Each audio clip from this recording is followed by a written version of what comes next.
नमस्कार बंधुरा धीरा कुकिंग ब्लग्से सबाइके स्वागत। आज के आपनादेर ओलकपिर डाटा दिए रुई माछ दिए रान्ना करे देखाबो। देखुन आमी ओलकपिर डाटागुलो केटे निয়েছি আর आलू लम्बा लम्बा करे केटे निয়েছি।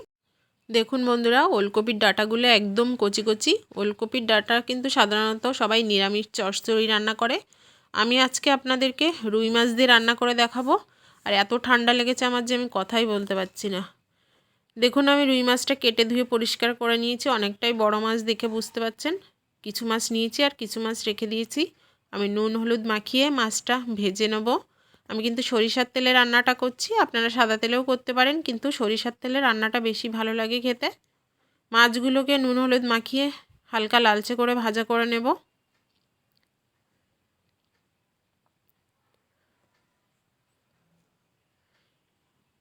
माछटाके आमी उल्टे देब। एक पाश भाजा हये गेछे, देखुन हालका करे भाजा हये गेछे एक पाश।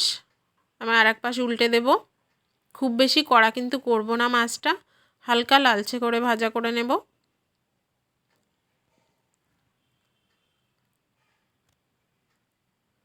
माछटा देखुन बंधुरा भाजा करा हये गेछे। आपनादेर देखिए दिচ্ছি किरकम लालचे करे भाजा करेছি आमी।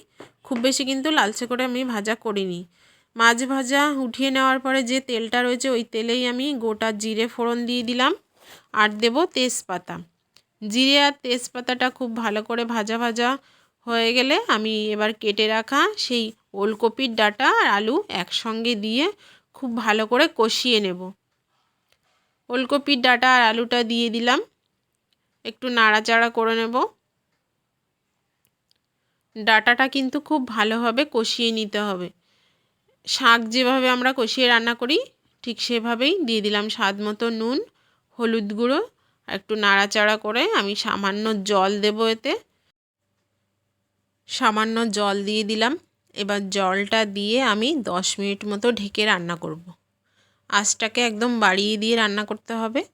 দেখুন বন্ধুরা ডাঁটাগুলো অনেকটাই কিন্তু সেদ্ধ হয়ে গেছে, দেখেই বোঝা যাচ্ছে। আমি আরেকটু নাড়াচাড়া করে দিয়ে আরও কিছুক্ষণ আমি ঢেকে রান্না করব।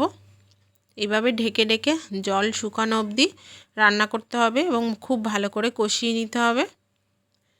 দেখুন কষানো কিন্তু আমার প্রায় হয়ে এসেছে, জলটাও শুকিয়ে গেছে। এবার আমি পরিমাণ মতো জল দিয়ে দেব তরকারিটা রান্না করার জন্য।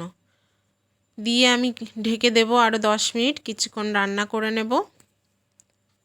10 মিনিট পরে দেখুন ঢাকনাটা খুলে আপনাদের দেখিয়ে দিলাম তরকারিটা ফুটে উঠেছে। আমি এবার নাড়াচাড়া করে ভেজে রাখা মাছগুলো দিয়ে দেব।